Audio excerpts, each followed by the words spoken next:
And we're live. Yay. Yay. Bienvenida, Yazmine. ¿Te llamas Gracias. Yazmine o doctora Marimon? Doctora Jazz, porque para eso Doctora estudié Jazz. mucho. Perfecto, doctora Yaz. So I'm just going to do a quick introduction and then we'll just Okay. get started right away. And I always forget what the name of the podcast is, by the way. I know. Hi, guys. Welcome. Welcome to the show. Today we have a special guest. Her name is Dr. Yaz, Doctora Yazmine Marimon. She's a licensed mental health counselor, correct? Yes. And she's a self-proclaimed sex expert, which that brings all these. We have an audience in the room. Oof. You guys can't see them, but they're here. And welcome to the How Did You Get Here podcast. So Thank you very much for your invitation. I'm very excited to be here today. Awesome. And this is going to be in Spanglish. We already talked about just in Spanglish, case we get yes. stuck. and I'm excited because this is definitely a topic that attracts a lot of people, whether we're sure. talking about sex, whether we're talking about relationships. I think everybody has just a ton of questions. Yes. And later on, I posted something on Instagram, so I'll probably pull up some questions live That's great. that people are going to have, and that way we can keep the conversation going. That's great. So welcome. Thank you. Pleasure to have you here. Thank you. Thank you. So anything that you want to just get started on? Or Well, just to talk a little bit about me. Mhm. As you say, I'm a licensed mental health counselor. I work a lot with couples in my private practice. Especially I help them to build intimacy, emotional and sexual intimacy, and to co-create a safe place between them. So we can talk a little bit more about that, and I'm sure there is going to be questions about intimacy and relationships. So I'm here. So take this as an opportunity to ask all the questions. Oh, we got plenty of questions. About it. But you said something interesting. You said in a safe place. What do you mean by that? What do you mean by in a safe place? Well, couples, they come to session already in a place where they feel insecure, or they may feel resented or upset with each other. Sometimes they come to session not knowing what to expect, right? So the first thing that I create for them is, I invite them to just relax, to feel calm, to talk to me about them. Tell me about you. I want to know them first as human beings and as a couple, and not like, we have a problem here and we need to fix it. Understand. So they start to talk about them. They start to talk about how they were attracted to each other at the beginning, and just that start to create a safe place where they can feel some trust there. And that is very helpful because then they can feel more relaxed, and it's an invitation into, okay, so now how is that you would like to improve, what is that you would like to change in your relationship? And sometimes it's that tough things, like affairs, really dysfunctional patterns of communication. And they don't know what to do with that. And sometimes it's like resentment. And that is one of the biggest challenging when it comes to heal that resentment. Because probably that resentment has been there for years, not 3 years, but years. And it's now that they're recognizing that is something that is between both of them. And probably that's the first time that they really dig into those type of feelings, frustrations. But really, the frustration is just the window. What's behind the window is hurt, is pain, and usually they don't talk about the pain. They usually talk about, because you did this and you did that, or it's a lot of blaming and accusations. Why do we go to that? Instead of addressing the underlying issue, sometimes what pops up is the blaming on dishes or very superficial level problems, Yes. but the problems are much deeper. Why is it that most couples struggle with this? Well, first, they don't know that there's other underlying issues because they don't learn that in school. And that's why we are here, to teach them. So once they know that it's not about the dishes or the clothes or anything else, they start to say, I understand now. So that's what I told them. Like, I'm going to be your teacher. I'm going to guide you in how to communicate, how to learn to communicate, how to learn to identify what's really the source of the conflicts that you're having here. And it's a huge part in self-knowledge, because that is for themselves. I mean, it's not only for the relationship. It's a way for them to know each other better. And it's a real transformation, because I always tell them the transformation here is not a cognitive transformation, it's an emotional transformation, because we are going to be talking from the emotions. And that is really a huge, just right there is the first step to change. When you say a cognitive transformation, what do you mean by that? Talking, this long narrative that sometimes couples, they get lost on that narrative. Yes, but I it seems like he or she doesn't understand me. I have thought the same thing 1, 2, 3, 1,000 times, and I still don't get it. And it's not going to get it, because the real history is what comes from the emotion. I always say to the couple, emotions, they have a history. Okay, so that what you're feeling now, what it is, and where is that in your body. So let's go to travel with that emotion to see what those shoes in the middle of the living room means to you. And usually has to do with I'm not feeling understood. So if I don't feel understood by my partner or heard, then my partner doesn't love me, or I feel unloved or uncared. And that's really the main reason, that's really what is popping up at that time for that person. Feeling unloved, unvalued, not cared for. Not cared for, okay. Yes. And so you mentioned resentment. That resentment, I would say resentment leads to sometimes to betrayal. And the ultimate betrayal for a lot of people in relationships is what you mentioned earlier, affairs and infidelity. Yes. How do you help people through infidelity or affairs? Well, that's a huge one, very important. Betray and resentment also has to do with expectations, right? So when you come into a relationship, you expect this mountain of things. You're going to be my good lover, my friend, my partner, my companion, even sometimes it's a provider. So we create this huge expectation. And sometimes there is the illusion, the illusion of love. That at the beginning is great, is perfect, yes, but after 18 months, those other things that your brain couldn't see, because the rush of dopamine and serotonin and all of those wonderful chemicals, they don't allow you to see it.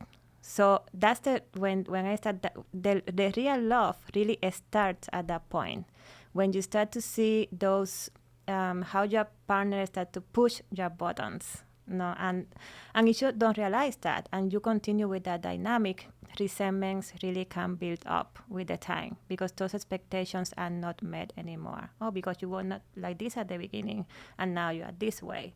Or sometimes the couple, they just fall into the dynamic that is not completely healthy. For example, submissive dominant dynamic, like I do everything for you, I don't have a voice, and with the time that voice get lost of one of the partner, and 10 years after down the road there is resentment because I don't have a voice, but both are responsible for the loss of that voice, because it can be controlling, there's control issues, there's power struggle issues, there is a lot of different dynamics going on there in that specific example. So with affair and betray, affair is something that is lagging inside lagging inside yourself. I mean, we had different definitions about affair, and sometimes is something that is symptom. It indicates that something is going on in the relationship, but also indicates that something is going on inside you. Inside the individual who commits affair. Okay. Exactly. Because if that person is looking outside the relationship, it means that it's not fully present in that space. And it may not be fully present because something inside themselves, part of their identity, or maybe they feel that they're not themselves anymore in the relationship, and somebody else outside trigger that part of them that feel like that is sleeping, that is latent, that is not activated, and they feel alive again. So what this affair is telling them, like, oh, I'm alive. I can feel how come I not feel this way in my relationship, and it's a great opportunity. If it's taken in from that perspective, it is a great opportunity to heal in the relationship, to say, okay, what this is saying about you, what this is saying about the relationship, and also what this is saying about the role of your partner in this dynamic. So I work a lot with affairs, and I take it, and this is all part of the education I provide to the couple. So let's going to take this as an opportunity to really discover and explore what is really going on and what was not working in the relationship for both of you. Because relationships also, they grow. There are different stages, and affair can happen at the beginning of the relationship, or it may happen after 10 years or 20 years. And in every stage, it may have a different meaning. And that's what I explore with the couple in the session, like, what is the meaning of this? Okay. And if they want to work on it, we work on it, because is this really a commitment? It's very, very, very painful for the partner that has been betrayed. So there is the trust. I always say to them, let's not go to create expectation that trust is going to feel like you're going to feel trusted tomorrow, or after tomorrow, or in 1 month, or in 2 years, or in 1 year. Sometimes it's even 1 year. Sometimes it's an ongoing process to build that trust. So expectations need to be really very clear when they come to work with feelings of betrayal and affair. Because I'm sorry to interrupt you. What percentage of relationships do you feel that go through an affair actually survive afterwards? I know it's a difficult question. Yes, it's a difficult question. I would say, in my experience, I would say like half and half. Half Half and and what do you half. think separates that one half from the other half? The commitment to work on it. It's very important to really say it's a choice. I want to understand this. I want to understand my partner. I love my partner. Love is very important. When there is no love, and I'm not talking about the passion and being in love. I'm talking here about the love, that consideration, that empathy, that vulnerability. That you, if you're willing to feel and to learn about that in your relationship, then you're willing to work in the fear and in those feelings of betray. Gotcha. And that is a huge difference, because it's that shift change the dynamic of the relationship completely. And as I say, it's painful. It's a very painful process, but it's possible. Okay. You mentioned the word delusional earlier, especially when people are first falling in love. And then you also kind of tie that into the delusion of an affair, and that, again, that passion and that drive and like that lust that you feel all of a sudden. Yes. Where do you think that, well, obviously not where do you think it comes from, but I guess in the beginning of a relationship, how should somebody recognize that level of passion and drive and desire for that person isn't going to always exist? Because I think in Hollywood, there's this emotional porn that's displayed. And so a lot of us start to believe that it's going to be this fairy tale and then you live happily ever after and that's it. But it's obvious that passion doesn't continue. Mm-hmm. So what do you tell somebody who starts to realize, like, this passion isn't there anymore? I'm lacking it. I desire it. Mm-hmm. Now what? Well, that's part of the expectation, right? Yeah. So in a way, you need to recreate that passion. Mm-hmm. And passion has to do with the new, with the adventurous, with learning new things, also new knowledge, and curiosity, and imagination, and creativity. Okay. So you have to activate all of those points, to really start to feel the passion. Passion, it has to do with the dopamine, mm-hmm. right, in our brain. So sometimes there is a line there because we don't want to confuse passion with impulsivity or compulsivity, or because now then we are talking about escaping behaviors, addiction, compulsive behaviors, and well, I also specialize in sex addiction, so that's another topic. Oh no, we'll get there. We'll get there. Don't worry. So that's that is really a fine line, because sometimes in the brain it's just I want that excitement, and when I'm flirting out there, and when I receive all these text messages, sexting, so sometimes sexting, I feel this rush. That is that rush. That is not the passion that you want to feel and create in your relationship. That's different. You said it is not the passion that you want to create. It is not the passion that you want to create in a relationship. Okay. No, that's even though the passion has to do with the release of dopamine, but that dopamine that you're looking with those behaviors, not necessarily is passion. You know, it has to do with escaping. It has to do with not feeling, because you may feel inadequate. You may feel unsatisfied in your own relationship or even with yourself. So, for what? No, if I'm doing this, if I'm doing that, if I'm looking for this, is for what? I always ask that question. And what do people? What's usually the response? Is it because does it go back to a lack of something in their own relationship, so they look outside for some other source of a dopamine rush? That's one reason. The other reason may be boredom, or sometimes it's just learned behaviors that are conscious or unconsciously motivated. And sometimes they don't know, you know, sometimes, and that's what part of the work. Like, okay, so let's go into what's happening in your brain, what happening in your body when this idea comes to your mind, and then you can't control that urge, and then you have to flirt, and then you have to contact this person when you respond to this text.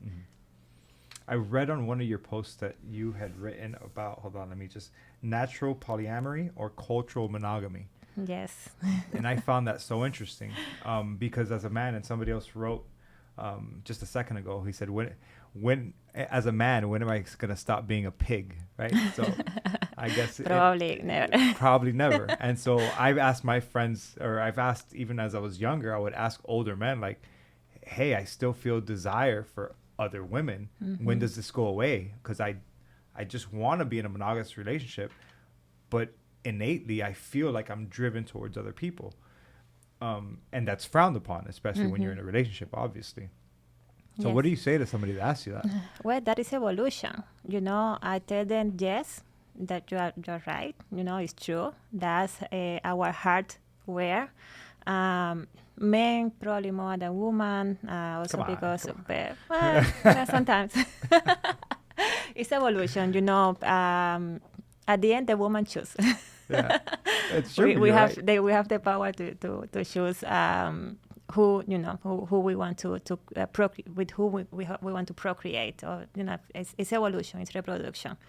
The other part of it is the psychological part, and it's the history, and it's the social, and it's the culture, and it's the nurturing part, which is this is a choice. No, so I choose to be in a monogamous, sexually exclusive relationship, or I choose to be in a monogamous, not sexually exclusive relationship, or I choose to live with two persons, you know, to have two partners, and that is also okay. Now, when you are in a committed relationship with more than one partner, it's very important to have clarity in rules. You know, rules, communication, intimacy. What are going to be the roles in that relationship? So that is also part of the work that is done in therapy. You know, because there may be some confusions. So people, they have this as a style of life. You know, they have incorporated this idea of it is okay, and they feel great, and it's great.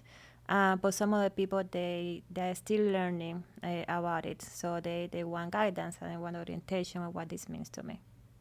And that's just, I mean, I think that goes for whether you're in a monogamous relationship or a polyamorous relationship. Yes. Communication. Yes, communication people is aren't vital. communicating. People aren't transparent with their partner about what they're feeling inside. I think some of it is fear driven, because they fear the response of that other person. Maybe they fear hurting the other person. So do you work with that a lot in terms of just helping that level of communication where it's like, hey, put it on the table, just say what you want, it's okay? Yes, that's the how we say in Spanish, el pan nuestro de cada día. Yeah, it's very common to find miscommunication, lack of communication in couples. In sessions is very, very common. I would say 99.99% of the time. So you would say if you could help with communication and transparency, yes, that's where people become vulnerable, and exactly, and that is the part of the intimacy part. You know, intimacy is self-revelation, self-disclosure. You know, that's the part that the honesty is very important. But also is how your partner responds to you.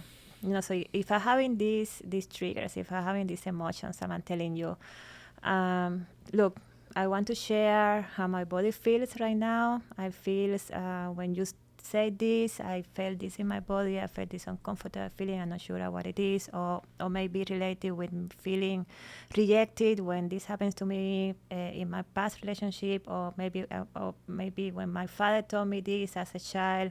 So that is a triggering memory that is there.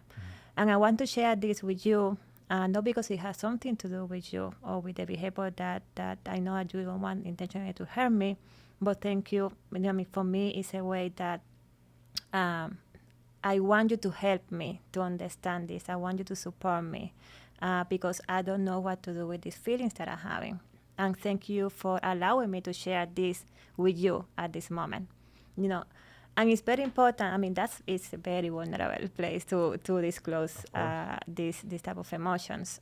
So it's very important that at that moment, the partner respond to that, like, I'm here. I'm listening, active listening. I hear that you say that this and this and this, and I hear that this may be related with this other thing. What is that I can do for you? Yeah. What's the wrong answer that they get a lot of times? Instead of that open communication, that receptiveness, that I'm listening, I'm here, what's a mistake that people shouldn't make and that they often do? Well, you're always saying the same thing, like dismissing, avoiding, avoidance. That's another topic there, the type of attachment they bring into a relationship. Avoid to talk about emotions or even to recognize emotions. Because it's a way to conserve the self for those people that have an avoidance type of attachment. It has to do with the way they were raised and the way that they had their relationship with their own caregivers. If they were rejected or abandoned or neglected as a child, as a way to protect themselves, they're going to avoid the adaptive system, the behavioral adaptive system of attachment is going to get triggered. So they're going to protect themselves because they were hurt at some point when they were a child. So as an adult, they're going to project that into a relationship. So we don't talk about emotions here. I avoid emotions, and usually the partner may withdraw and or may just disconnect doing something else. So that's one typical response that is not healthy, of course. So you just mentioned avoidant attachment. Let's look at something that's on the other end of the spectrum, which is codependence, right? Would you say codependent relationships are healthy? There's a lot of couples that you see that they're inseparable. Everywhere one goes, you see the other, and it's like no matter what, if one is there, the other's there. If one doesn't show up, the other doesn't show up. What's your take on that? I would say interdependency is healthy. Okay. We share, I have myself, you have yourself, and we can share ourselves in a third space. Okay. And it's that third space that goes everywhere.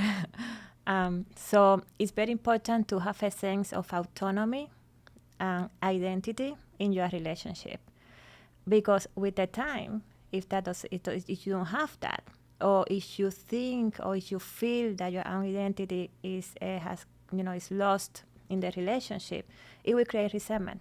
Long term, we create resentment, and that is very common also to see in relationships. After 5 years, 10 years, they come to therapy and say, I feel like I'm not myself. I feel like I don't have a voice. I feel like from the beginning I always say, I follow him or I follow her. And that is part of the codependency. And I will tell you, I think that we have developed a codependency here where it hurts me if I say something to my partner that may be hurtful for my partner. So they also come into this dynamic, like they don't talk about conflicts, or they don't talk about hurtful things because they don't want to hurt the partner. But that is like the elephant in the room that just create more and more tension. More tension until the dishes aren't done, and then that blows up out of control. Exactly. But it has nothing to do with the dishes. Exactly, and that's the resentment, no, and it also the disconnection there. So that reflects on the sexual part, like loss of desire, less frequent in sexual intimacy. Not sharing a lot of time together. So it's just invade, contaminate, different areas in the relationship. So you just touched on something I'm sure many people want to know. How much sex is too much and how much sex is too little? What's the normal amount of sex I should be having? And those are probably some of the main questions I hear all the time. I'm not having enough sex. He wants too much sex. I never want to have sex, etc. What's normal?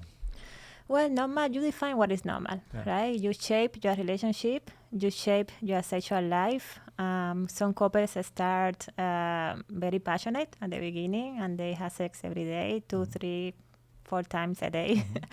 And it's just part of that new, want to know you and let's know that passion that they feel, and after that fade away. Just are the chemicals in your brain that fade away. And it becomes once a week, or twice a week. And after the kids and after the stress, the work, or sometimes it's just the differences in the, in gender. Like what is the energy that you're bringing into a relationship, the feminine energy and masculine energy. Not talking about gender. Of course, there is a socialization of gender there in men and women, and also there is some genetics, hardware that make a difference in the sexual desire for men and for women, together with the socialization as well. So it really depends of the dynamic of the relationship. If there is codependency, or is this we are always together. After 10 years, where is the eroticism there? What is the excitement? And desire has to do with that imagination. So if you don't use your imagination to create the passion and to create that closeness in the relationship, what is left there? What is left is every day. The routine. Stress is a huge component that against libido, against sexual desire and the motivation. I mean, we're talking about how people are motivated to have intimacy in their relationship. If sexual desire or sex come from a wellness perspective, if you feel good with yourself and you feel satisfied, you feel relaxed, and you feel like on the clouds, you're open to have sex and intimacy. If you feel like in the survival mode, I have to do this, I have to do that, and the traffic, these people are, so you're going to, there is not going to be room there to have a sexual space or sexual intimacy. So the context, which is how your brain feels, that internal state of your brain, and the outside, also the situation, is very important to create that intimate space. More important for women than for men. That's research has found out that is 80% of the women, they are context dependent, and while men is they're more spontaneous. They may feel more the spontaneous desire. Now, sex is not natural. This idea of I don't know why I don't feel the desire if I used to feel the desire like at the beginning with my partner. I said, well, you're not going to feel the desire in a spontaneous way. It doesn't come naturally for you now with your partner, because all these things that I have mentioned before, the stress, the routine. If you eat rice and beans every day, at some point you're going to tell me, Yazmine, that's it. I don't want that. Put some spicy here, please, or something else. Yeah. It's the same thing with sex. So in that way, it's not going to come naturally. Naturally, you're not going to want to eat more rice and beans. You have to create something. You have to be creative. So missionary every time is not good. It depends. You can use mission. You can use so many. I mean, use the missionary and add some things there. A little spice, a little sazon, spicy. A little goya. Sazon completa. Get it. See. Okay. So why? So it's so interesting to sit here with you and just talk so openly about sex, right? In our society, even in the office space, right? Why is sex so taboo? We all have it. We all want it. We all need it. We need it for reproduction. Why is it so taboo? Shame. I mean, the religion, there is this core belief that masturbation is bad, self-pleasure is bad, pleasure is bad per se. Touching yourself is bad. So it is taboo because of history. I think it is taboo because of the Victorian era I do believe that, yes, there is some part of religion. There are beliefs that has been taken to the extreme to control, to regulate, and that's maybe political or something. But that's another story. Gotcha. Well, you mentioned pleasure and self-pleasure, and this is where I'm going to Yes. segue into pornography. Mhm. Pornography is at our fingertips, right? Anybody very has easy. access. Mhm. What's your opinion on pornography? I don't think pornography is unhealthy unless it is compulsive. Okay. So pornography can be And this is extremely controversial right now because there's a lot of people It's- coming out talking about human sex trafficking, stuff like Yes. that. But we're just talking about pornography as it is to see it, Yes. not whatever goes on behind the scenes. Yes, Just wanna make that clear. adult pornography. Oh, adult Yes, entertainment, not yeah. adult entertainment, exactly. The downside of pornography is that teenagers, pre-adolescent, 9, 10, or even earlier, I mean, younger kids, My daughter's 12. Ten cuidado, por favor. younger kids. Well, I'm sure that she can teach you more about that than what you already know. Yes, All breathe, right, breathe, let's- breathe, let's breathe. wrap it up. breathe, breathe. To wrap it up. No, it's funny because I had my friend Joe on here recently, and it's a question I've asked a lot of people is, have you talked to your, like my daughter's 12. I've sat her and her cousin Emily down and said, what do you guys know about sex? Right? And they tell you, No, that they're very avoidant. at this time now. Yeah, they don't want to hear it. And I'm like, They listen, don't want to it's hear it. either you talk to me about it or some random, and this is what I told Joe. I said, Joe, either you talk to your daughter about sex or your wife talks to your daughter about sex, or some kid in school is going to walk up with Pornhub on his phone and just be like, hey, look at this. Yes, You want to try it? yes, and I think the most important to teach kids about sex is safety and consent. Okay. That's the first thing. That's good advice. What is safety, sex, and what is consent? Like maybe is no. Like if you say no with the head or yes with the head, that is still a no.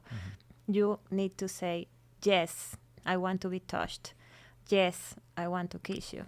No, that is very important.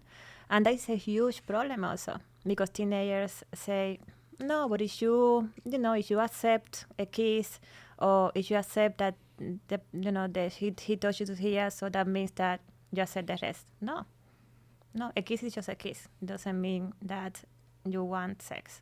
Yeah. So that part of education is very important. What is private? What is public? Now with internet, pictures, right? There is a lot of teenagers that they exchange pictures of themselves. They don't know that what is out there is out there. You can't That's get it it. back. You can get it back. So where the picture goes to your friend, to your boyfriend? No, it goes to a red, like an online word, that the e-word, electronic word that you don't know what is that picture. So that's part of the education also of the parents. I think those are 3 great points: safety, consent, and privacy. And privacy. I think those are that's some good guidance for parents to pay attention to. Yes, and you can start from there, and after you can open the door to other things like pleasure, orgasm, safe sex. Even though I haven't gotten there yet. no, you don't have to. You don't have to. Getting hot. You can. Getting hot in here, people. You don't have to, but you can create a safe space that I talked to you about. You can ask me anything, and sometimes, just watching a movie or watching a series, like it creates an opportunity for you to talk about these things. Okay. And sometimes they ask questions or sometimes they make comments. Oh, I heard that the school, this and this and that. Oh, I heard that that girl, this and this and that. So that's an opportunity. Yeah, so what do you think about it? Okay, so let me tell you. And then you provide that piece of education. Okay.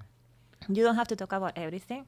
They don't want to know everything, and they will ask when they feel they need to ask. Now, when they ask, answer. Of course. Because if not, they will go to Dr. Google. Yeah. And Google will take them to pornography, and then they will learn of these distorted, they will have all these distorted beliefs and thoughts about what is sex. sex. That is not real. Gotcha. And so from pornography, how do you feel about people, adults, using pornography as foreplay? I think it's great as long as it's safe and consent in their relationship, and they use it for the relationship, or even if they don't have a partner, like a recreational use. Always being very aware that that's not the only way of getting the pleasure, because the downside is the compulsion, is that the disconnection with yourself, because then your brain learn that this is the only type of stimulation that I'm getting here. That's what I was going to get at. Yes, and this almost becomes like automatic. So if I don't get this type of stimulation, and men, they're very visual, different from a woman. If I don't get this type of stimulation, then when I am with a real person, there's no arousal. There's no arousal. There's no arousal, and then that affects your sexual response, because you are not going to have even the same level of intensity of arousal that you feel with pornography. You're not going to have that sense of connection or intimacy. And then they call me. Yeah, that's what I was about to ask you. How do you work with somebody who has a porn addiction, who's extremely aroused by pornography, but then they try to become intimate with a partner, and all of a sudden, there's no blood flow? Yes. They have to change all of that in their brain. The first thing that they need to do is to stop watching pornography, and to relearn new ways of getting aroused. And they can start. There are men that they tell me, I cannot get aroused without watching pornography. I cannot use my imagination. I cannot use images of my partner or images of previous relationship. And that it may become a problem. You want to know how you can turn yourself on, not only with the use of pornography. And that's one of the things that I work with in session with them. What else there is on a spectrum of turns on? What else is there for you?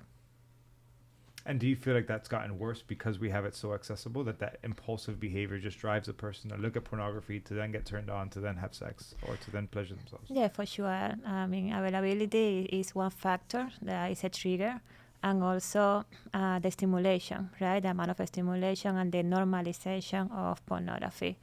You don't have to pay to watch pornography now. It's, as you say, it's just a click, and it's there. And then you have the music, and then you have the music videos, and then you have all this type of stimulation around you, and then you have the social media, you have Instagram, and you have Facebook, and you have these apps that, it's not anything against those things. I think it's great that people can do online dating, and they can create friendship and partners and relationships and a family from that. But the downside is that is like how I can learn to navigate the E word without sabotaging, intimacy, without sabotaging your sense of self. Of course. I think that is, is consciousness, is awareness. Go to the E word, but always with a sense of awareness of who you are in that world and who are also the people that are around you. And I think a lot of us have lost ourselves sometimes when we get so involved with, like you're saying, the E world, but then we're losing sight of the people who are right around us and that level of intimacy and just human connection. It's really weird when I look at my daughter.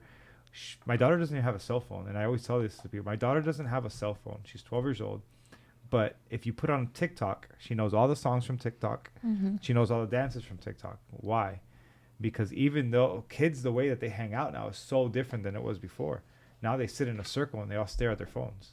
Yes. So they sit staring over each other's shoulders. So it's a lot that they're taking in from that world. It's a lot of information. It's a ton of information. Yes. And that's why, we can regulate that from the outside as parents, but also we can't really tell them don't look at it. Of course. They need some type of exposure to really be able to make decisions by themselves. Because at the end, what you want them to do is really to make decisions, to say, okay, this is the drug and this is me. I can take it. I can decide to take it or not. Yeah. You know, and sometimes, you know, I also I have a 15 years old, and sometimes we walk down the street on Miami Beach, you know, and you smell the marijuana. Yeah, my daughter calls it the devil's spinach. Okay. and she knows, you know, and the first time that it happened, I told her, you know, that's the smell of a drug, of marijuana. So now you know that when you smell that, you know what it is. Yeah. You know, and you may know in what environment you are, and people, the students, they do that on the school. You know, they do the vaping, and you know, she tells me all the story or everything that happened there.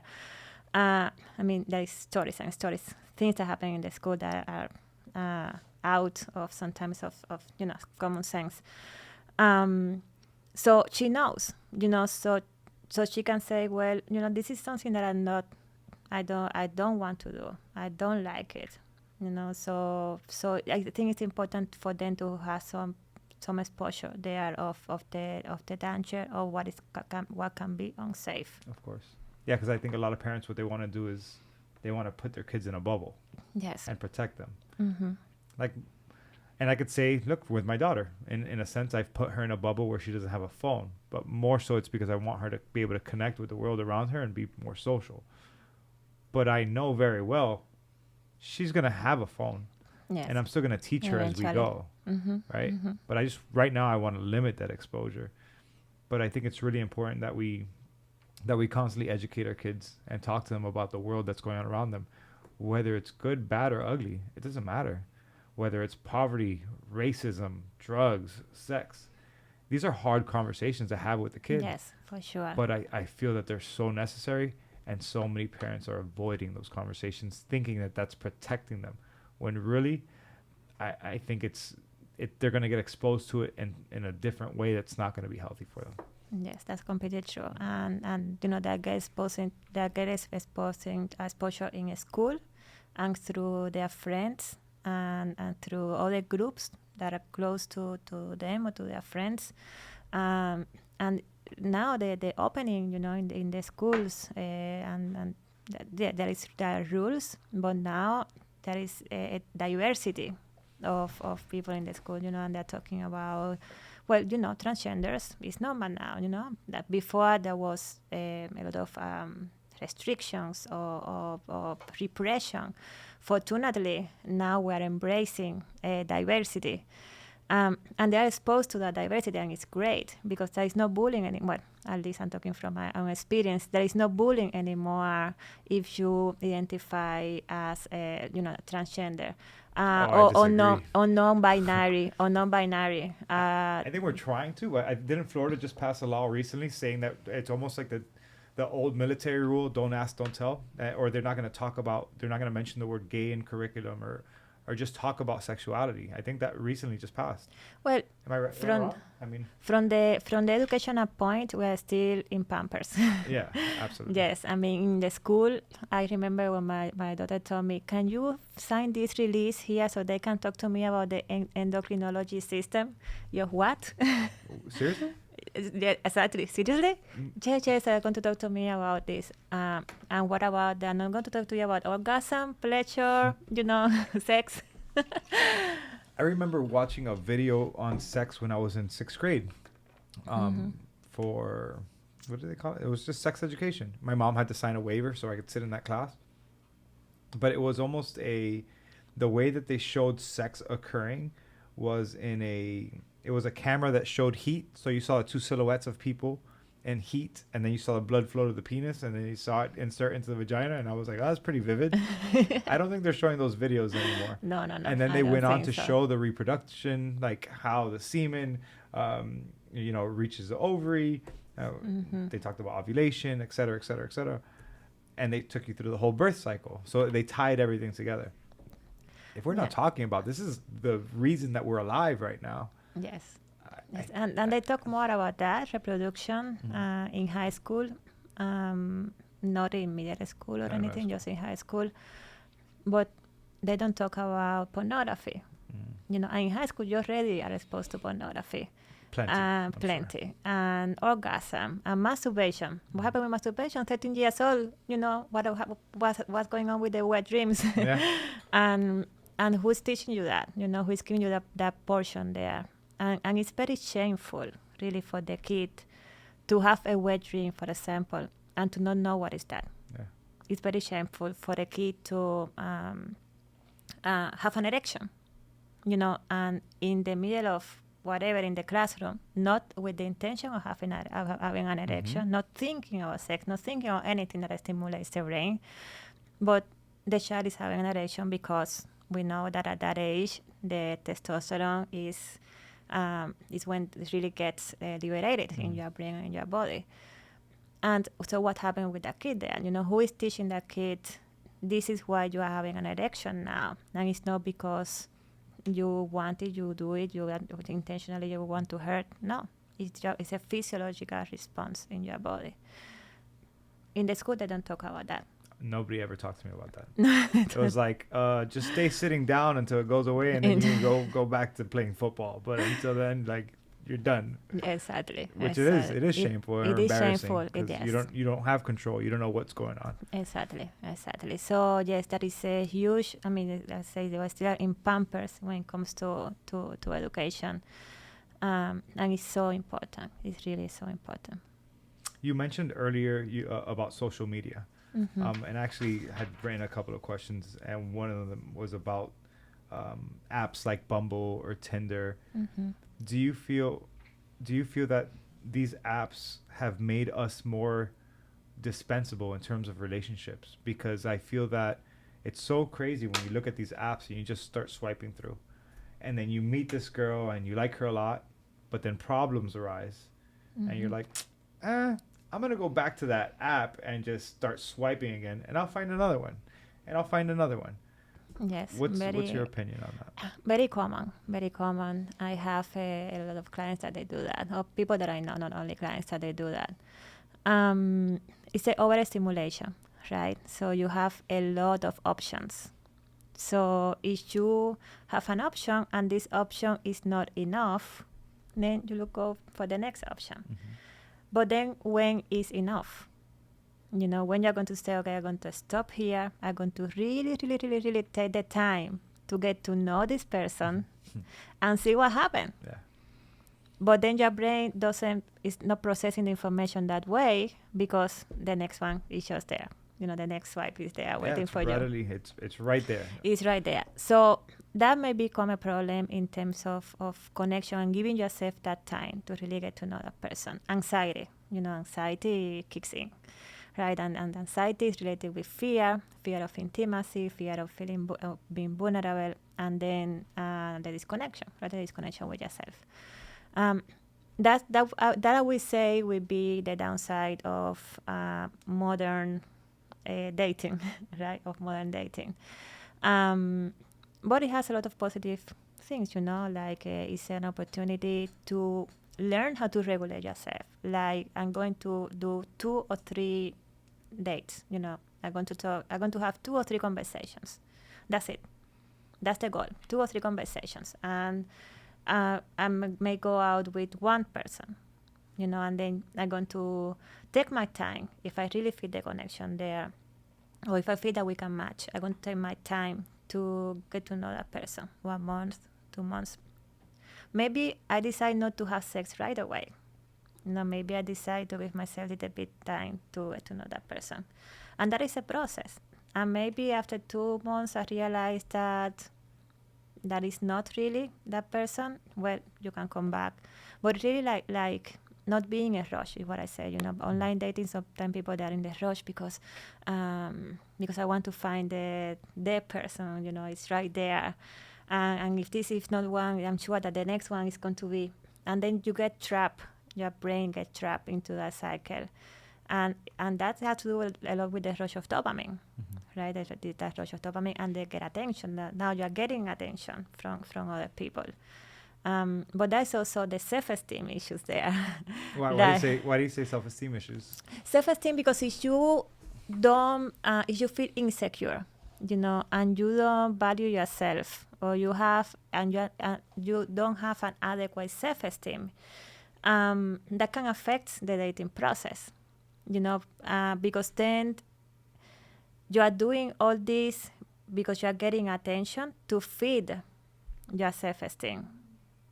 You are getting attracted by other people, and that's a way to reinforce your self-esteem. But you're coming from a place of lacking. Yeah. So you're looking for all external validation, just to tell yourself, I'm worthy. Exactly. People desire me. Look at this attention that I'm getting. But it's not something not that they feel from within. Exactly. And I think that at some point, it becomes in an unhealthy pattern, because when you want to be outside in the world, in the dating world, you really want to feel fulfilled. I am all of this, and who wants to come with me? Yeah. Yeah, because you have to feel it first from within. You have to feel it first within, and then the people who you bring around you only strengthen that even more, versus you depending on everybody outside of you to try to fulfill you, because you're going to end up falling real short, because eventually the people around you aren't always going to feed you. Right? You need to have that from within first. That's so important. How do you instill that in somebody who doesn't feel that internal validation from themselves? Well, I create that. I create how do you see yourself? What is that you value of yourself? And sometimes they don't have anything to say. And this is connected with previous history. Sometimes there is trauma, not big T like trauma, like abuse, but sometimes there is a neglect from parents, or bullying. Bullying in the school that affects the self-esteem. Absolutely. So that adult now has a negative core belief on themselves. I'm not good enough. I'm a failure. I'm not capable. And that is what is there feeding this type of emotions of insecurity, and that inhibit really the moving forward. Inhibit the I am a whole, and I can contain myself. Yeah. I work a lot with that. What parts of yourself you accept, even though they're faulty. We all have faulty parts, weakness, and strengths, and that is okay. And I think it's important to accept yourself as a whole with everything that is there. So when you are going to online dating or relationships, you know what is there. And then you can be honest with yourself and say, this is me. And the ideal self of me that maybe the partner wants to create, or maybe the partner wants to. It may help at the beginning, this part of this illusion. Yeah. But it's also very important to be aware that and also this and this and Absolutely. this. So you can work with the truth. Yeah, I think that was something I learned when I was single for a while. Was I had to say, this is who I am, and let me make sure that I put that on the table, because I don't want to give a false depiction of who I am and present this wonderful package when I know underneath that there's some shitty situations, right? There's some things that aren't so pretty. And I think people are fearful of that, because I think it goes back to a fear of rejection and seeking that external validation. Yes, I think we have to be real with ourselves and look at the mirror and be able to say, hey, I'm not perfect, and that's okay. I'm sure you're not perfect either, but let me be real and honest with you. And I think that's where the real relationships come in. Yes, right? Yes, that's exactly what it is. I like that. And to arrive to that point, you have to really be very, very aware. And it's a process of self-knowledge, and it's an ongoing process as well. You're going to have one experience, one relationship, after you're going to have another experience. You're going to separate, you're going to get divorced. There is no shame on that. Yeah. I mean, that I see like an amazing learning experience and opportunity to know more about yourself, to know more about what you really want in your life, and it's part of your journey. It's really part of your journey. Yeah, that sense of shame when something ends. I remember the sense of shame that I felt when I became a single father. And I felt not only that I had failed the relationship, but I had failed my daughter, because I was always brought up with this illusion of how the family must remain together. And it was really hard. It was really sure. hard. And I just kept telling myself that I was not good enough. And I was, why did I fail my daughter? And it took a lot of time. It took some therapy to kind of rebuild myself, to realize, oh, I'm still a good father. I'm still an amazing father. I still have love for my daughter. I'm still whole. And this is just part of that journey. This didn't work, and that's okay. I can come back. And I think a lot of people miss that. A lot of people allow that failure to consume them. And it's like this, it's almost like I know people who never got back into another relationship as a result of one relationship failing. Yeah, and thank you for sharing. Yeah, no, of course. Thank you for This sharing is not that. therapy. This is not therapy, but I love when people they're honest. Oh yeah, no, I'd rather be honest. I mean, how else are people going to learn from me? Why am I doing this right now? Yes. It's to bring these things to light. And if I Yes. can't be vulnerable, I really don't care who listens. Yeah. I don't care if it's one person listening, but I know it's going to land on somebody's ears. I'm sure you get the same thing. My DMs, I always tell people, you don't want to read my DMs. My DMs are not exciting. They're not people trying to go on dates with me or have drinks. They're people who are talking to me about their life issues and what they're going through. Yes. And a lot of times those life issues have a lot of shame where they are just isolated and alone. And when they reach out to me, it's because they haven't reached out to anybody else. Yes. Oh, it's okay. Oh, no, that's it. That's That's it. no, I don't know what I did. It's the first time that anybody's phone has gone off in the middle of the podcast. No, I think that's very important to be vulnerable, Yeah. to open that door and to invite others to be vulnerable with you. I mean, that is so important, Yeah. so they can feel safe as well. My philosophy is that there's strength in vulnerability. Yes. Because For sure. if I'm not willing to expose myself, then I'm giving that thing power over me. And it doesn't have power over me. Yeah, And there's- that's very powerful, Yeah, what definitely. you just said. Definitely. That's great. Thank So you. yes, guilt and the failure, the sense of failing that also comes from society, right? Like you should be, should that, and the should is just from the external, what you have to gain externally. So if I don't have it, then I know I'm not enough. No, and that comes from expectations and probably critics from your parents, critics from society, critics from that teacher from the school, and in a sense, we are all exposed to different messages from society. So it's very important to recognize those messages. What is that voice, and what that voice is telling you inside your head. Like it is that voice telling you, "Oh, watch out, because you cannot trust anybody." That's a good one. There's people, yes, don't be there is careful. You be can't trust careful. anybody. Everybody's out to get you, right? Yes, that's a very common one. What are some, actually, that's good. What are some other things that society or that people kind of internalize, and then it becomes part of what we call cognitive distortions, where they have Yes. these false beliefs of the world around them? Yeah. Always, never, I always going to be rejected. They're not good enough. It's very common. I'm never going to find somebody who loves me the way that person does. Yes, that's also very That's a common. huge one, yeah. That's a huge one. Or I always going to attract the bad guys. Yeah, I've heard that one a lot too. Yeah. Or I'm not worth it because nobody's there to love me. That is a very deep sense of that sense of abandonment, no, of that person like growing up. I am unloved. The failure is very important. I will never be capable of.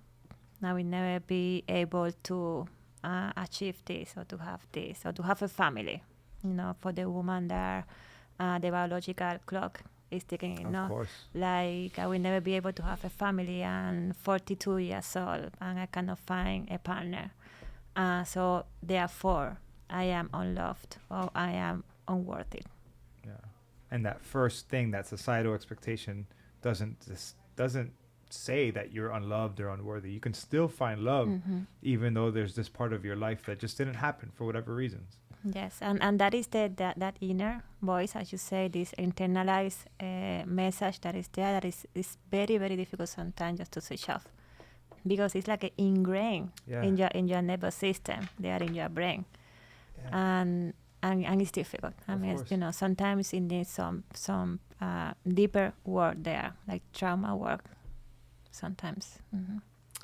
You know, and this isn't really related, but it does have to do with self-talk. That I've been working out with people for a long time, whether it's in group settings or just partners. And when you're really pushing people to a limit, and I heard it just yesterday, and I've been hearing it a lot more. This negative self-talk surfaces, and it's either like during the workout or after the workout, where they either tell themselves, "I didn't do good enough. Man, I suck. Man, I'm out of shape. I can't." And it's so interesting that I wonder, I would love to do a study or just look at this a little bit deeper. As we're talking about it, I'm thinking about it. I wonder if that's a depiction of other areas of their life where that same self-talk that exists in that middle of that workout that's really tough and grueling, and that negative voice starts creeping in. I wonder if for those people that negative voice creeps into other areas of their life. Probably, but that also depends on the results. You know, if they are very successful at work, Okay. they're not going to have that voice there, you know, because they feel confident. Yeah. So you think it's just related to that context? It may be related with one context. Okay. Yes. Because I do believe that, you know, it's like trust. Like in a relationship, I would say, well, you say that you don't trust him or her, but all of it, or maybe you don't trust him as a partner, but you trust him as a father. You know, I think it's the same. Like you don't feel good enough here in this area when it comes to relationship, or when it comes to work, or in all areas in your life. Gotcha. So yes, success in one area of your life can eventually translate to the other ones. And not, because you can be a very successful businessman, but you don't feel successful in relationships or dating. You know, and then in that area you feel like not confident at all, and not with the adequate self-esteem. Yeah. You know, and you struggle with that.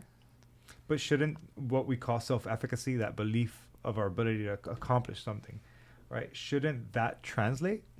But it doesn't translate sometimes, you know, and that's part of the work in therapy. Okay, that's part of the work. Like when you sit in that office, you know, and you have your employees, and you delegate, and you're assertive, and you say, I want this, I want that, and you know, you have achieved all these goals. What do you think about yourself? Oh, I feel like I'm the owner of the world. Yeah. Great.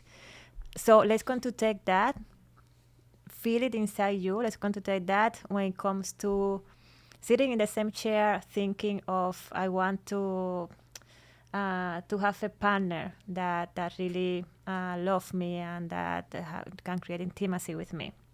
Or that you're going to go in the online dating or the dating scene, feeling that you are that person, like you are you own the world when you go outside. And they sometimes they can't visualize themselves that way, because they feel judged, or they feel like, what if? But what if I don't say the right thing? But what if I'm not attractive enough? I had a friend recently who kept giving me his phone. He was talking to a girl on Bumble. He's like, "Here, Adrian, reply to her. Here." And I'm like, what's wrong with you? Just tell her whatever you're thinking. What? He felt like there was like make or break in those 3 words. I'm like, dude, she's attracted to you. She's writing to you. Just write whatever you think. And if she doesn't like what you're writing, then just go somewhere else. It's not a big deal. But it was so interesting that he was so concerned with every response. And I would write back stupid things just to see. And I'm like, look, she's responding and she still likes you. And I just put something I would have never written myself. Oh, wow. Yeah, and that insecurity, you know, sometimes is reflected in that area and not in the work area, for example, or friendship. I can see that. So yes, I have seen that, you know, compartmentalization of beliefs, core beliefs, and feelings. Gotcha. Okay. But you can use one to use it as a therapeutic tool to start to build those things in the other one. Yeah, because you could tell them, oh, this was difficult for you. You've succeeded at this. This is now difficult for you. You could still succeed at this. Exactly. Exactly. Awesome. Let me. Oh, please. Okay. Do you think that sometimes it's an overcompensation for an area they're lacking? Like if they're not good at relationships, but they're really good, like you said, at work. Could it be that they're trying to overcompensate for the areas they're not good in? For sure, if they feel successful in one area, that can help with their self-esteem, with the overall self-esteem. And it can be, compensation is a defense mechanism. It's a way to protect yourself. So yes, it can have that functionality of, well, at least I have this. Yeah. At least. Good at this, I'm gonna be really good at this. Yes, exactly. So, but that's unconscious. Of course, people, they're not thinking. That's what I was gonna ask. Yes, that is more like an unconscious projection of the self. You have the successful people that they want to prove themselves that they can get there, and they have an amazing careers. Because and sometimes they decide that from very early age. I mean, teenagers or 5 or 10, 11 years old, they say, I want this, I don't want this. And that is the energy, and the visualization, and they have an amazing careers.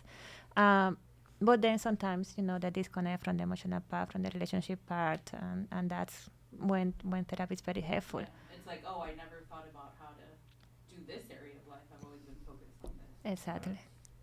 I'm gonna ask you some questions. So, we need a camera and lights back there for the back of the room. So that way, and a mic. Only for the days that we have sex therapists. Otherwise it's empty back there. Otherwise, nobody shows up. Nobody else is interested. But we talk about sex in the office. Everyone's like, oh, yeah, we're just going to go do Instagram Live in the back of the room. Lies. And we have the door closed. If you open the door, I'm sure there will be more people. So, let's see. I'm just going to ask some questions. Is it true that casual sex with strangers correlates with low self-esteem? Not really. Not always. It's a choice. You can choose, I don't want a committed relationship right now. I just want casual sex, and I know, about safety, protection, disclosure of anything. But doesn't have to be. It's just a stage in your life, of exploration, of knowledge, of pleasure, and that's it. And after. What usually happens is when you explore that stage, you mature. Like that stage will lead you to go into the next stage. Like maybe like, well, now I already experienced that. It felt great. It felt good. I had some amazing experience, and I learned some amazing things. And now maybe I want like a committed relationship. Maybe I want to create some other type of intimacy.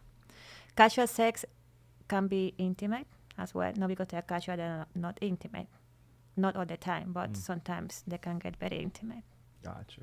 So what happens when you think you're having casual sex, and then over time something develops, maybe for just one person or for both? What is that about? Well, that's why it has to be very clear from the beginning. Honesty. Like honesty, transparency, communication. Yes, expectations. This is what I want, and this is what I don't want. Now, maybe 1 year, but now this is what I want. And that's something that has to be continuously communicated, because there might be, you say that to the person now, and they need to hear it again 3 weeks from now, because you start seeing them get attached. Yes, exactly. And they start having more expectations for what you guys have, and you might think this is extremely casual. But then you realize that person is starting to become emotionally involved and invested. Yeah, and it happens. Yeah. And it happens. And then you may feel guilty because that is happening. And that's when you need to be transparent with that person and really honest. Because it's not that you're not going to hurt the person. By not being transparent, you are hurting already the person. That's what people need to know. That's what people need to know. Is the lack of transparency is what ends up hurting people a lot more than just saying what it is you're feeling and experiencing. Yes. Because that person's completely in the dark. And then all of a sudden, it comes out at the wrong time. Yes. It's that volcano that explodes, and then that person feels hurt. Yes, and it's a way to honor that relationship, even if it's a casual relationship. You are not ghosting. You are not manipulating. They're just Ghosting and manipulating are so common, huh? very common. And then that person feels abandoned, lost, confused. There's no closure, and they're just trying to pick up the pieces and find answers. Yes, especially if it's a person with an anxious attachment, like they feel insecure and they feel that what you just mentioned. If they come from a secure place, they understand it. They get it, they understand it, that they don't get attached to that. It also depends on what how the person attached to that other person. How clear is for that person the relationship that they're having. It's crazy that these are all such hard topics as adults that you're never exposed to until they actually happen. Yes. Right? How do I talk to somebody about ending a relationship? How do I communicate my feelings to somebody else when it might hurt that person? We're never taught this. I think part of that is embracing the reality and owning that, yes, it's going to be hurtful and it's going to be painful, and that's part of it. Society like don't teach you or teaches you like, oh, don't feel, don't, pain. No, it's bad to have pain. It's feel uncomfortable to have pain. Well, pain is part of life. Pain is part of love. Death is part of life. I mean, it's I know it's may sound cruel, but it's the reality, and that is probably when we need to open more the eyes of saying, I know this is hurtful and this is painful. I didn't have the intention of for you to feel in that way, but this is how I feel and this is how I think. And sometimes you don't really need to do the whole speech, right? Because the whole speech comes from the cognitive mentality and sometimes from that survival mode. Sometimes you just need to sit there and to allow yourself to feel and to have all those emotions and just to let yourself just to feel it. And when the other person see how you're feeling that, that empathy and that vulnerability, and if the person, has that also emotional connection, that's it. They can understand it. They can get it. They can get what is really going on there. Because what you don't want is to be half loved. Because it is half loved. Because that is like half loved. Yeah. Yes. Yeah, because you don't really know what's going on. Exactly. You're blind to it. Yes. Okay. Yes. Another question. They just put toys and then the picture of an eggplant emoji. I don't know what that's about.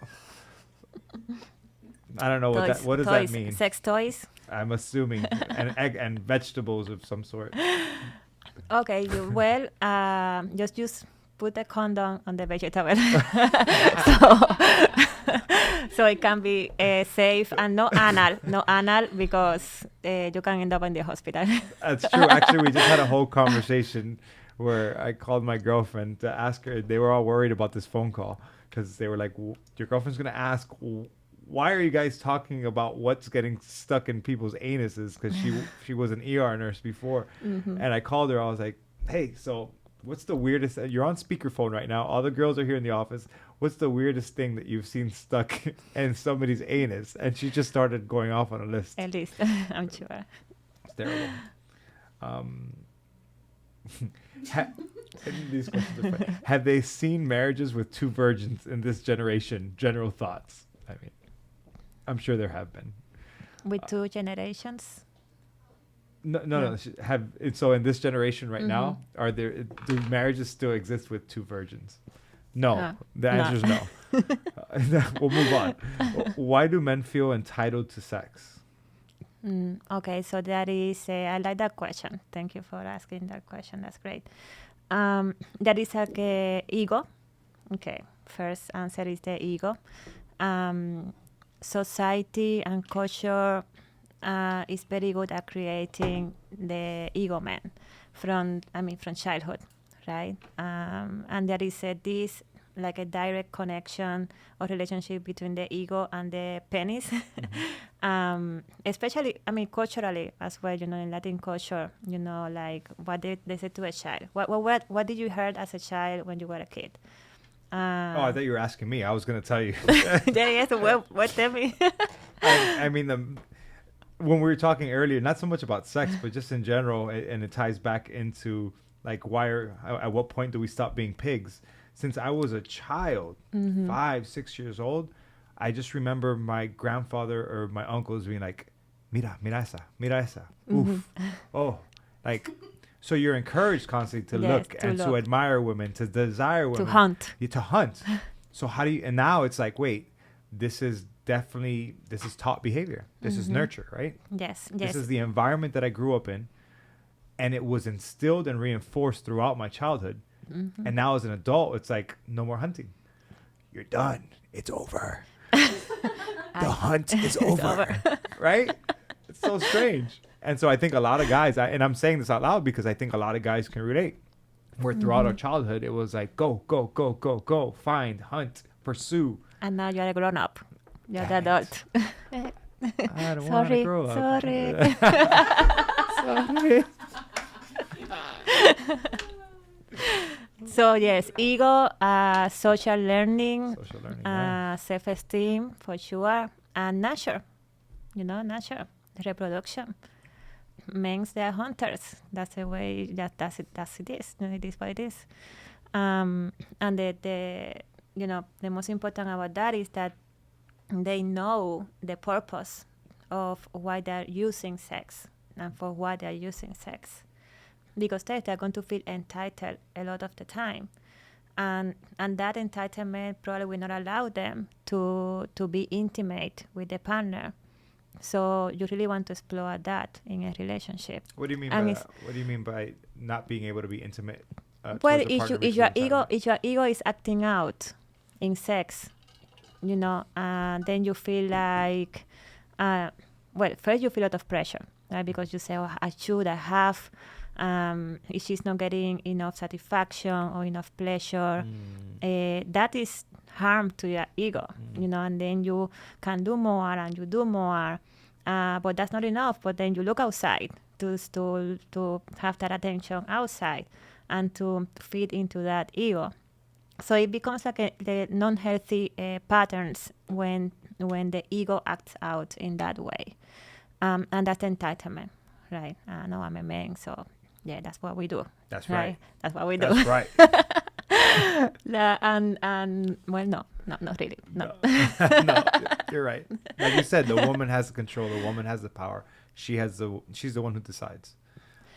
Yeah, but you don't want to make it about power struggle. No, you want to we both decide. We both make the choice. Yes, it's equal. You want to really feel equal to your partner. But what about those relationships that are all about that pursuit, that chase, that back and forth? Show me that you desire me, and it continues like that.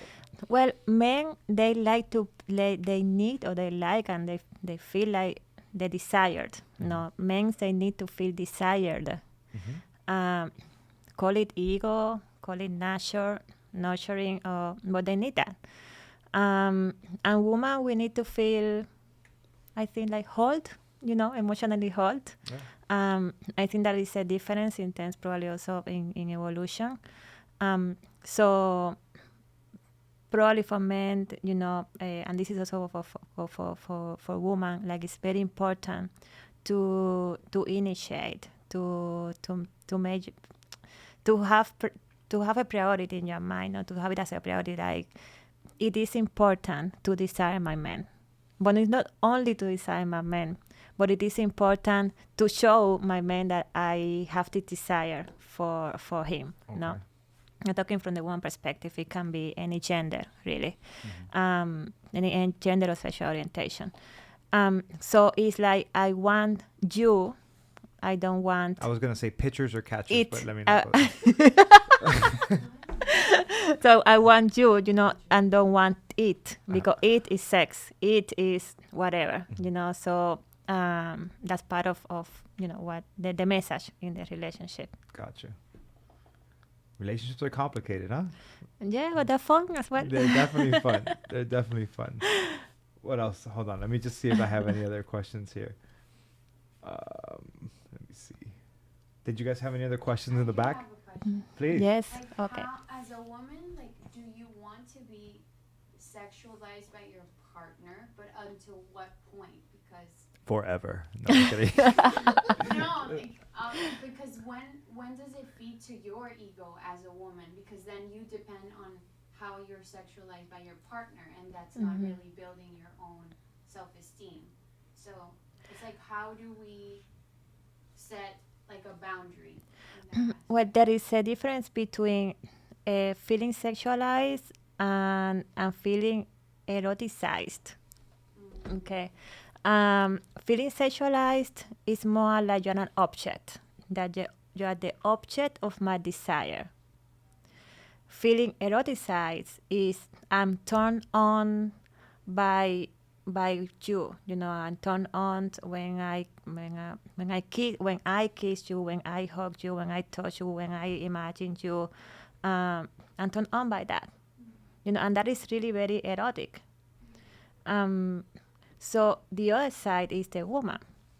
How, as you, your partner, what is your boundary there? You know, and what is erotic for you in the relationship, and what is not. And maybe you are perceiving that, you know, you're perceiving yourself as an object, and maybe that's not really what it is. You know, so take in consideration that it is a belief. No, it's a belief. How do you see yourself and how do you perceive yourself as a woman and as an erotic woman, and not as a woman just to provide pleasure? You know, you are not responsible for your partner's pleasure or your partner's orgasm. You're responsible for your own. You know, and that is your power. And that's what you want to bring into a relationship. And one is intimate and the other one is not. Like, being erotic is more intimate than being. Yes, it's more close, it's more intimate, it's more present. The other is more like physical disconnection, even though physical can be very intimate. Touched is part of the intimacy, of the expression of that intimacy. But the other has to do with belief, right? Let's go to blame it on society, and let's go to blame it on culture. This, and it's true that some men, because of pornography and because of Why are you pointing at me? this, because you are the only man here in the room. Come on. I say some men. I know. You keep on pointing, so I feel threatened here. Good. We can talk about that later. That's awesome. So yes, some men, because the way they learn about it, they may perceive woman as an object, and I think they don't like it. You know, I have had some clients that they told me, I don't want to keep seeing woman or perceiving woman as an object anymore. Don't connect. They cannot connect. And They then cannot connect. does that affect them personally? Yes. Of course. Yeah, of course, because they feel that connection, no? They feel that lack of connection. You know, you may think that, oh, men, they don't want intimacy, men, they want, right? Yeah. They want 100%. intimacy, they want that, to feel that closeness. And when they mature emotionally, or when they have different experiences and they keep feeling empty or lonely, they say, okay, let me see, because there is something here that is not really working. What I- are signs of emotional maturity? Well, when you are, that's a You can great. send her the That's a invoice great. later. All right? You can send her Okay, the okay. invoice a little while. Go ahead. Sorry. No, she made a great coffee. Ah, Thank you for the cafecito. That is a very good question. Emotional maturity has to do with having the courage to share your feelings and to share your thoughts and to be vulnerable. I think that resumes everything. And to be aware of what you bring into a relationship. And to make decisions based on that. Not make decisions based of impulsivity, of rush, of neediness. Yeah. Thank you. You're welcome. I was gonna. What was it? Right before you guys were talking about that, what was it you just asked about? Because I was gonna ask something as a question, but Being objectified and Yeah. no, after just right now before that, I don't remember. It's okay. Maybe it'll. Emotional maturity, being objectified. I have a quick question. Eroticism, if that's intimacy. No, I don't remember. It's okay. Go ahead, Eric. What advice, or do you have experience of couples coming in where one person has a sex addiction and the other one doesn't, and how do you deal with that within a relationship? In a relationship? Toys. No, because that, no. I am not a sex therapist. How do you say this in, like, don't do this at home? Yeah. Don't try this at home. Don't try this at home. So when you have a partner that is a sex addict, you treat the sex addiction. So that person needs to go to meetings, a SAA meeting, which is Sex Anonymous, Sex Addict Anonymous meetings, based on the 12th step. That partner needs to go to therapy and needs to start his own process of recovery. And then the other partner that doesn't have the addiction also needs to be in therapy, because there may be some trauma there, if there's betray, if they have been betrayed, or affairs, or some common sexual compulsive behaviors are massage with happy end, for example, pornography, prostitution, yes. So there is also an unsafe issue there, because if you have unsafe sex with a prostitute or with this massage person, so you are bringing that into a relationship. So you want to create that safety, like be tested, that both of them can be tested. Use, some at the beginning of the recovery. Normally they don't want to engage in sexual relationships because they're healing. They're healing from the disclosure of that behavior.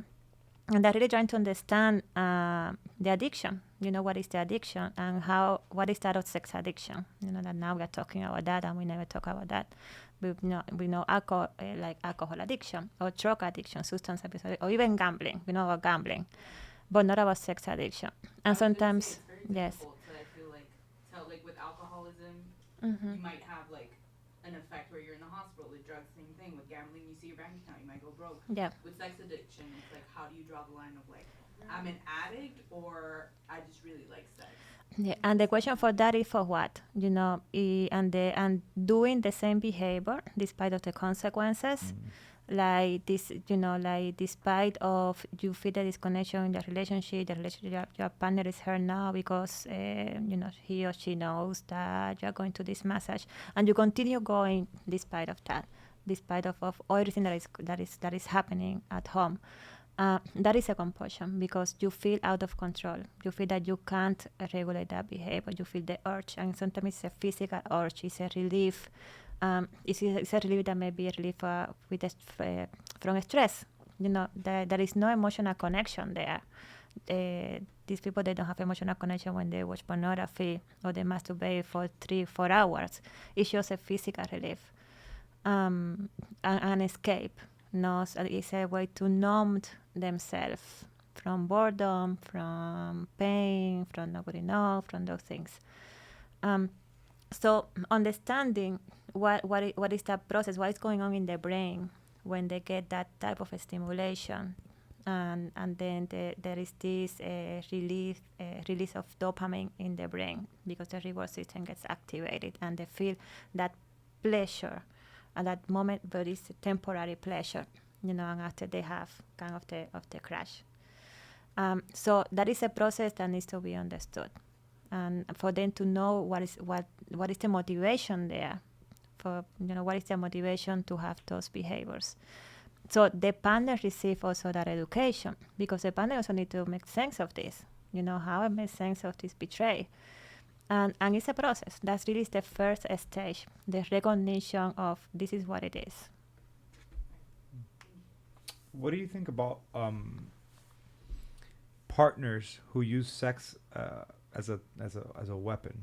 So when they use sex, they withdraw sex as a punishment, or if you don't do this, then I hold sex at ransom, basically. Yeah, they use sex as part of the power struggle, control. No, well, it's not healthy. It's not healthy. It can become a very toxic dynamic in the relationship. And sex then is associated with power, with control, with insecurity, and there is nothing erotic about it. I mean, there's no eroticism there, and it's a huge disconnection. And then dynamics like avoidance, and avoid intimacy with you because of this, because I know you're using it for this, or for because you're using the sex to gain something, like a secondary gain. Mm-hmm. No, and that is also unhealthy.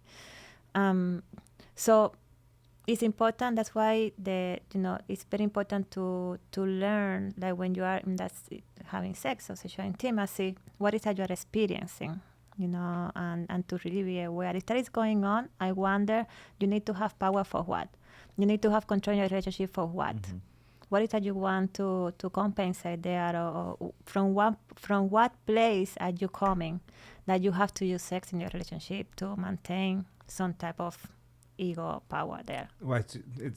Are you thinking that person has some sort of weakness in some other area of their life, and so they're using that power struggle there to show that they're dominant? Sure, it's coming from a place of insecurity. Yeah. For sure. Okay.